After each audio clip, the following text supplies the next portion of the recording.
neither side, I believe, is likely to achieve an absolute victory in the traditional sense of a victory at war. I think a more likely scenario involves what I call continued proxy warfare and escalations. So there will be clashes that could spread across neighboring countries like into Syria, into Lebanon, into Iraq and Yemen, with Israel and Iran both using local militias, also cyber attacks and even economic pressures. All right, guys, welcome back to the program. Today, I want to talk about the Iran-Israel conflict.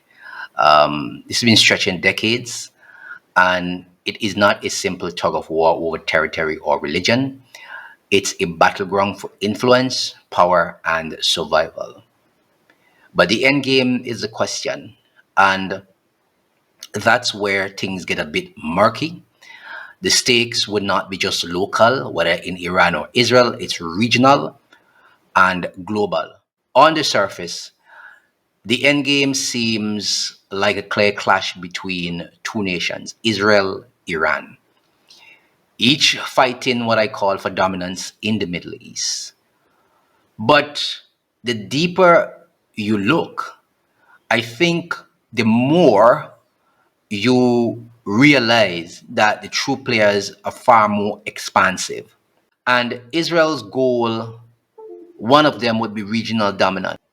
Israel sees its existence as continually under threat. At least that is the narrative that we've been hearing for years.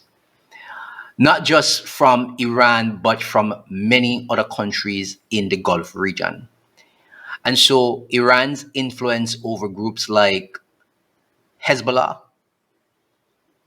Hamas, and even Shia militias in Iraq poses a direct challenge to Israel's military supremacy. Now, the ultimate end game for Israel basically is neutralizing Iran's ability to project power in the region.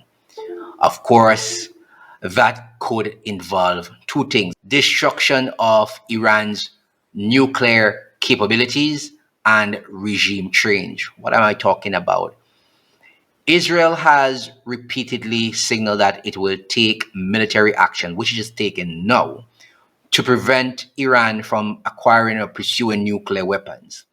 And then the other thing about regime change, Israel basically is seeking to destabilize the Iranian government through a lot of covert operations or support for domestic uprising. And an unstable Iran, basically, they argue, is less of a threat to them and the Gulf states. What about Iran's goal? What is their goal?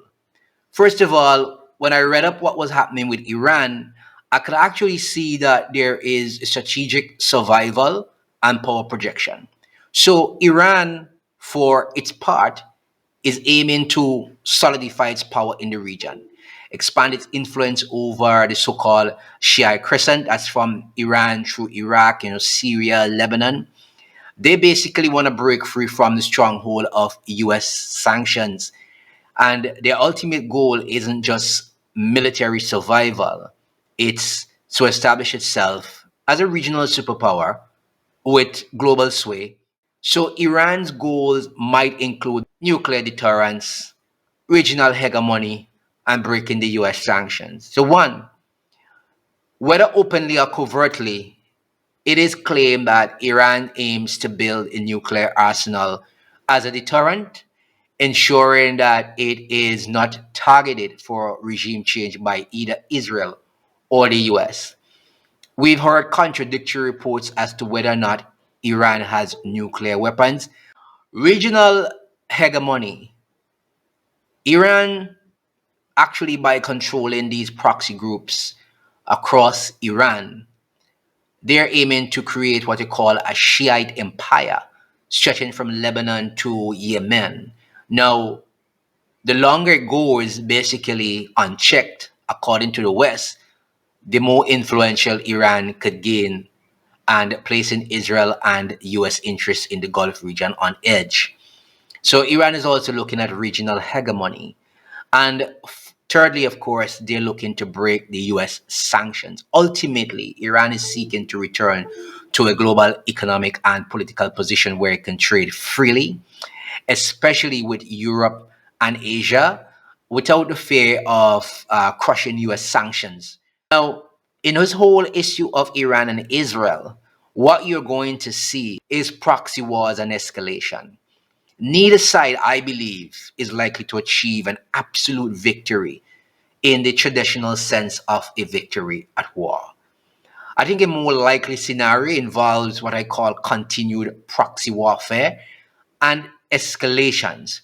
So there will be clashes that could spread across neighboring countries like into Syria, into Lebanon, into Iraq and Yemen, with Israel and Iran both using local militias, also cyber attacks and even economic pressures. So for me, the battle could turn into a long, drawn out conflict where no side truly wins, but both continue to bleed resources and morale. And what will happen is that the region will remain destabilized with the possibility of international involvement becoming more likely. And that is what many persons do not want. The major question, I believe, anyway, at this time is, will the United States get involved? Well, here's where the story gets real twisty because the US has been involved with both Israel and Iran for decades. But the level of involvement could vary drastically depending on how this conflict evolves.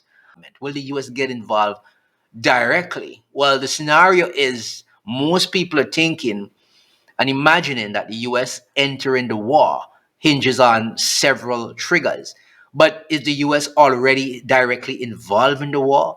President Trump has stated clearly that we have control of the skies of Tehran. Who is the we? It cannot be the Israelis he's talking about. It has to be the US and Israel. This is going to be a delicate balancing act because Ayatollah has already said, look, listen, if you get involved directly, whether providing the arms, you are part of the war, and we are going to launch war on you as well. So, as in any major strike, which could trigger an all out regional war, of course, drawing in the US allies as well, Saudi Arabia, for instance, and you have adversaries like Russia and China who have a stake in the region's future. So all of this becomes very nasty. Now, Iran striking US interests is another area where the US could get involved. The Americans already said, if you strike our bases in the region, we are going to annihilate you. So if Iran or its proxies were to directly attack US military assets in the region, think of the US bases in Iraq or a naval vessel in the Persian Gulf. The US might be forced to retaliate in the way it doesn't want to. And this could escalate quickly into direct military conflict, which means that the US would likely be at the center of it all now. And then, of course, indirectly, they could go for the proxy war with Russia and China. Now, if Russia and China, both of whom have strategic interests in the Middle East, decided to back Iran more openly, the US might step up its support for Israel and its regional allies like Saudi Arabia and the UAE through arms deal.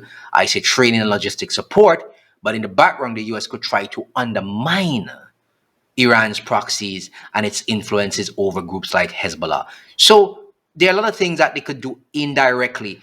But the whole question is, will there be a broader global war? But as the situation deepens now, what I'm seeing is both Russia and China, I'm watching them very closely because their involvement could be the wild card that pulls the US in more decisively.